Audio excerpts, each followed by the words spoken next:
আসসালামু আলাইকুম। বাংলার সংবাদে সবাইকে স্বাগত জানাচ্ছি। আমি নাইম ফাথুম মুবিন। সংবাদ শিরোনাম। ইন্নালিল্লাহ। পুরো মধ্যপ্রাচ্যে আবারও তৃতীয় বিশ্বযুদ্ধ ছড়িয়ে পড়েছে। চলছে হামলার পর হামলা। জায়নবাদী ইহুদিবাদী ইসরায়েলকে কোনোভাবেই ছাড় দিচ্ছে না লেবাননের সশস্ত্র যোদ্ধারা। তারা ইতিমধ্যে ইহুদিবাদী ইসরায়েলকে লক্ষ্য করে একের পর এক হামলা চালাচ্ছে। আর হরমুজ প্রণালীতে মার্কিন যুক্তরাষ্ট্রের শক্তিশালী ড্রোনকে ভূপাতিত করেছে ইরানের ইসলামী বিপ্লবী গার্ড বাহিনীর সদস্যরা। আর এরই মাঝে আমাদের হাতে এসে পৌঁছেছে এই যুদ্ধের সর্বশেষ গুরুত্বপূর্ণ সবথেকে তাজা আপডেট সংবাদ আপনাদের জানিয়ে দিব। প্রথমেই জানাবো, হরমুজে বিধ্বস্ত $24 কোটি অত্যাধুনিক মার্কিন ড্রোন। ইরানের সঙ্গে ভঙ্গুর যুদ্ধবিরতির মধ্যে পারস্য উপসাগরে অত্যাধুনিক নজরদারি ড্রোন হারানোর ঘটনা স্বীকার করেছে যুক্তরাষ্ট্রের নৌবাহিনী।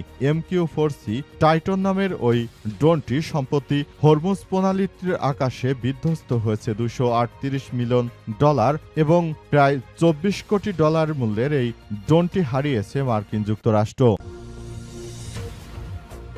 এরপর জানাবো, মার্কিন ঘাঁটিতে ইরানের নিখুঁত হামলার নেপথ্যে চীনা গুপ্তচর স্যাটেলাইট। দ্য ফাইন্যান্সিয়াল টাইমসের প্রতিবেদন। ইরান যেভাবে ইহুদিবাদী ইসরায়েল এবং মার্কিন যুক্তরাষ্ট্রের ঘাঁটিগুলো লক্ষ্য করে নিখুঁত হামলা চালিয়েছে, এতে মার্কিন যুক্তরাষ্ট্র দিশেহারা হয়ে পড়েছে। তারা কল্পনা করতে পারেনি যে কি হতে চলেছে। তবে বিষয়টি অত্যন্ত গুরুত্বপূর্ণ ব্যবস্থার মধ্যেও চলে গেছে। এই বিষয়টি আসলে চীনের স্যাটেলাইট ব্যবহার করে ইরান নিখুঁতভাবেই হামলা চালিয়েছে বলে অবশেষে জানা গেল বিষয়টি। এদিকে ইরানের সঙ্গে যুদ্ধবিরতি বাড়াতে নারাজ ডোনাল্ড ট্রাম্প। মধ্যপ্রাচ্যে স্থায়ী শান্তি প্রতিষ্ঠার কূটনৈতিক প্রচেষ্টা যখন ভঙ্গুর অবস্থায়, তখন যুদ্ধবিরতি বাড়ানোর সম্ভাবনা নাকচ করে দিয়েছে যুক্তরাষ্ট্রের প্রেসিডেন্ট ডোনাল্ড ট্রাম্প। তার মতে, অস্থায়ী যুদ্ধবিরতির বদলে একটি স্থায়ী চুক্তি সবথেকে ভালো সমাধান হতে পারে।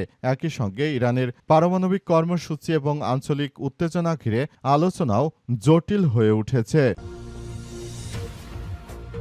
এবারে জানাবো, স্পেনে বৈধ হওয়ার সুযোগ পাচ্ছেন নথিবিহীন 5 লক্ষ অভিবাসী।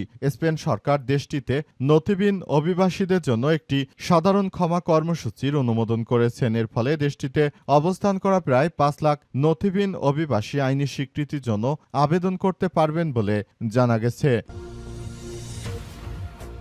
এবং সর্বশেষ জানাবো, 1 জুলাই থেকে 5 বছর মেয়াদী পঞ্চম প্রাথমিক শিক্ষা উন্নয়ন কর্মসূচি শুরু। আগামী 1 জুলাই থেকে 5 বছর মেয়াদী পঞ্চম প্রাথমিক শিক্ষা উন্নয়ন কর্মসূচি শুরু হতে যাচ্ছে। এই কর্মসূচির মাধ্যমে শিক্ষকদের ইংরেজি বিষয় প্রশিক্ষণ প্রদানের বিকল্প পরিকল্পনা রয়েছে বলে জানিয়েছে প্রধানমন্ত্রী তারেক রহমান। আজ জাতীয় সংসদ অধিবেশনে তিনি এসব কথা জানিয়েছেন বলে জানা গেল। প্রিয় দর্শক, এতক্ষণ শুনছিলেন সংবাদ শিরোনাম, এবারে বিস্তারিত। তবে তার আগে বন্ধুরা, অনুরোধ থাকবে এই সংবাদটিতে একটি লাইক দিন। এই চ্যানেলে আপনি নতুন হয়ে থাকলে আমাদের সংবাদটি দেখতে দেখতে চ্যানেলটি সাবস্ক্রাইব করে রাখুন। কমেন্ট করে বন্ধুরা আপনার মূল্যবান মতামত জানিয়ে দিন আপনি বিশ্বের কোন দেশ থেকে বা বাংলাদেশের কোন স্থান থেকে আমাদের সংবাদটি দেখছেন এবং শুনছেন। আর বন্ধুরা, সংবাদটি আপনার সোশ্যাল মিডিয়া ফেসবুকে শেয়ার করে বন্ধুদেরও দেখার সুযোগ করে দিন। গাজা যুদ্ধে আপনি যদি নিরীহ ফিলিস্তিনিদের ভালোবেসে থাকেন, কমেন্টে ইয়েস লিখে পুরো বিশ্বকে আমাদের এই সংবাদটি দেখার সুযোগ করে দিন। এবারে বিস্তারিত। হরমুজে বিধ্বস্ত $24 কোটি অত্যাধুনিক মার্কিন ড্রোন। ইরানের সঙ্গে ভঙ্গুর যুদ্ধবিরতির মধ্যে পারস্য উপসাগরে অত্যাধুনিক নজরদারি ড্রোন হারানোর ঘটনা স্বীকার করেছে মার্কিন যুক্তরাষ্ট্রের নৌবাহিনী। MQ-4C টাইটন নামের ওই ড্রোনটি সম্প্রতি হরমুজ প্রণালীর আকাশে বিধ্বস্ত হয়েছে। ইরানের ইসলামী বিপ্লবী গার্ড বাহিনীর নৌবাহিনীর সদস্যরা হামলা করে এই ড্রোনটি ভূপাতিত করেছে। $238 মিলিয়ন তথা প্রায় $24 কোটি এই ড্রোনটি হারিয়ে ফেলা শুধু আর্থিক ক্ষতি নয়, কৌশলগতভাবে যুক্তরাষ্ট্রের জন্য বড় ধাক্কা হিসেবে দেখা হচ্ছে। সংবাদ মাধ্যম ফার্স্ট পোস্ট বলছে, গত সপ্তাহে পারস্য উপসাগরের উপর একটি দুর্ঘটনায় মার্কিন বাহিনীর একটি MQ-4C Triton high altitude surveillance drone হারিয়ে গেছে বলে যুক্তরাষ্ট্রের নৌবাহিনী আনুষ্ঠানিকভাবে নিশ্চিত করেছে। প্রায় $238 মিলিয়ন মূল্যের এই ড্রোনটি মার্কিন যুক্তরাষ্ট্রের জন্য অত্যাধুনিক গুরুত্বপূর্ণ একটি ড্রোন হিসেবে কাজ করত। যে ড্রোন দিয়ে তারা নজরদারি করতে পারত ইরানের কোথায় কি রয়েছে, এখন সেটি আসলে তারা করতে পারছে না, কারণ সবকিছু ইরানের ইসলামী বিপ্লবী গার্ড বাহিনী ধ্বংস করে দিয়েছে এই মার্কিন যুক্তরাষ্ট্রের। মার্কিন ঘাঁটিতে ইরানের নিখুঁত হামলা নেপথ্যে চীনা গুপ্তচর স্যাটেলাইট দ্য ফাইন্যান্সিয়াল টাইমসের প্রতিবেদন। ইসরায়েল এবং যুক্তরাষ্ট্রের আগ্রাসনের জবাবে মধ্যপ্রাচ্যে থাকা মার্কিন ঘাঁটিগুলোতে হামলা চালিয়েছে ইরান। সেই সময় প্রশ্ন উঠেছিল কিভাবে তারা এমন নিখুঁত লক্ষ্য নির্ধারণ করছে। লন্ডন ভিত্তিক গণমাধ্যম দ্য ফাইন্যান্সিয়াল টাইমস এর উত্তর খুঁজে পেয়েছে।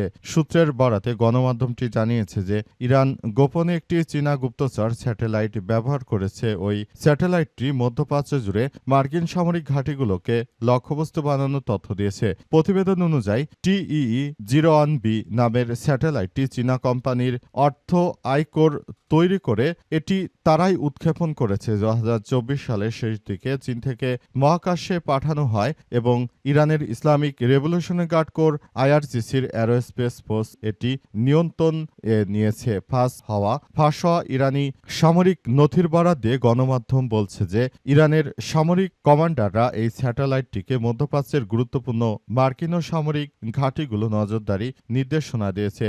নির্দিষ্ট সময় ও স্থানাঙ্ক তালিকা, স্যাটেলাইট ছবি এবং কক্ষপথ বিশ্লেষণ করে চীন মূলত এই স্যাটেলাইট ব্যবহার করে ইরানকে সর্বাত্মকভাবে সহযোগিতা করেছে এবং চীন জানিয়েছে যে তারা সর্বাত্মকভাবে আসলে সব কার্যক্রম চালিয়ে যেতে পারবে এবং পুরোপুরি মধ্যপ্রাচ্য জুড়ে এখন যে ধরনের সংঘাতময় পরিস্থিতির সৃষ্টি হয়েছে, জায়নবাদীরা শুরুতে চীনের উপর হামলা করে যে সূত্রপাত ঘটিয়েছিল এটি মূলত এখন তাদের জন্য বড় ধরনের একটি সমস্যার সৃষ্টি করতে পারে। সুতরাং এখনই এসব বিষয়গুলো নিয়ে তারা খুবই গুরুত্ব সহকারে সবকিছু করছে বলে নির্দেশনা দেওয়া হয়েছে। ইরানের সঙ্গে যুদ্ধবিরতি বাড়াতে নারাজ ডোনাল্ড ট্রাম্প। মধ্যপ্রাচ্যে স্থায়ী শান্তি প্রতিষ্ঠার কূটনৈতিক প্রচেষ্টা যখন ভঙ্গুর অবস্থায় তখন যুদ্ধবিরতি বাড়ানোর সম্ভাবনা নাকচ করে দিয়েছে মার্কিন প্রেসিডেন্ট ডোনাল্ড ট্রাম্প। তিনি যুদ্ধবিরতি আসলে বাড়াতে চাচ্ছেন না। তার উদ্দেশ্য হচ্ছে তিনি দ্রুততম সময়ের মধ্যে ইরানের বিরুদ্ধে এই কার্যক্রমগুলো চালিয়ে যেতে চান এবং পরিস্থিতি খুবই জটিল আকার যেন ধারণ করে সেই বিষয়গুলো নিয়ে তিনি ইতিমধ্যেই সেভাবে কাজ করতে চাইছেন বলে জানা যাচ্ছে। মধ্যপ্রাচ্য জুড়ে যে ধরনের সংঘাতময় পরিস্থিতি এবং যে জটিলতার সৃষ্টি হয়েছে, ইহুদিবাদী ইসরায়েল যে ধরনের কার্যক্রম শুরু করেছে এটি আসলে কোনোভাবেই মেনে নেওয়া যায় না। পরিস্থিতি আরও ধীরে ধীরে খুবই খারাপ আকার ধারণ করছে। আমরা মনে করি এই পরিস্থিতির মধ্য দিয়ে দখলদার ইসরায়েলি বাহিনীকে চরমভাবে শিক্ষা দিচ্ছে ইরানের ইসলামী বিপ্লবী গার্ড বাহিনীর সদস্যরা। তারা সরাসরি মার্কিন যুক্তরাষ্ট্র এবং দখলদার ইসরায়েলি বাহিনীকে একদম মাটির সঙ্গে মিশিয়ে দেওয়ার জন্য তারা সর্বাত্মকভাবে কর্মকাণ্ড চালিয়ে যাচ্ছে। দখলদার ইসরায়েলি বাহিনী এবং মার্কিন যুক্তরাষ্ট্র তারা শুরুতে যেভাবে ইরানের উপর হামলা চালিয়ে একচ্ছত্র যে আধিপত্যবাদ বিস্তার করতে চেয়েছিল, প্রকৃতপক্ষে ইরান সবকিছু তাদের চুরমার করে দিয়েছে। এখন আর তারা চাইলেও ইরানের সঙ্গে কোনো কিছু করতে পারছে না, কারণ ইরানের সঙ্গে রয়েছে দুইটি সুপার পাওয়ার রাষ্ট্র, রাশিয়া এবং চায়না। সুতরাং এই রাষ্ট্র দুটি যখনই যেটি চাইবে সেটি হবে। কোনোভাবে ইহুদিবাদী ইসরায়েল কিংবা মার্কিন যুক্তরাষ্ট্রের কথায় কোনো কাজ হবে না বলে এমনটাই ধারণা করা হচ্ছে। স্পেনে বৈধ হওয়ার সুযোগ পাচ্ছেন নথিবিহীন 5 লাখ অভিবাসী। স্পেন সরকার দেশটিতে নথিবিহীন অভিবাসীদের জন্য একটি অসাধারণ ক্ষমা ঘোষণা করেছেন। এর ফলে দেশটিতে অবস্থান করা প্রায় 5 লাখ নথিবিহীন অভিবাসী আইনি স্বীকৃতি পাওয়ার জন্য আবেদন করতে পারবেন। আজ প্রধানমন্ত্রী পেদ্রো সানচেজের সরকার এই কর্মসূচির অনুমোদন করেছেন। স্থানীয় সময় বৃহস্পতিবার 16 এপ্রিল আবেদন প্রক্রিয়া শুরু হবে। স্পেন সহ বিশ্বের বিভিন্ন অংশের মানুষ ইতিমধ্যে অভিবাসন বিরোধী মনোভাব ক্রমেই বাড়ছে। পরিস্থিতিতে স্পেন সরকারের এমন উদ্যোগ দেশটিতে ব্যতিক্রমী অবস্থান নিয়েছে। সানচেজ সরকার এই উদ্যোগে স্পেনের রাজনৈতিক প্রতিপক্ষদের বিরোধিতা উস্কে দিয়েছে।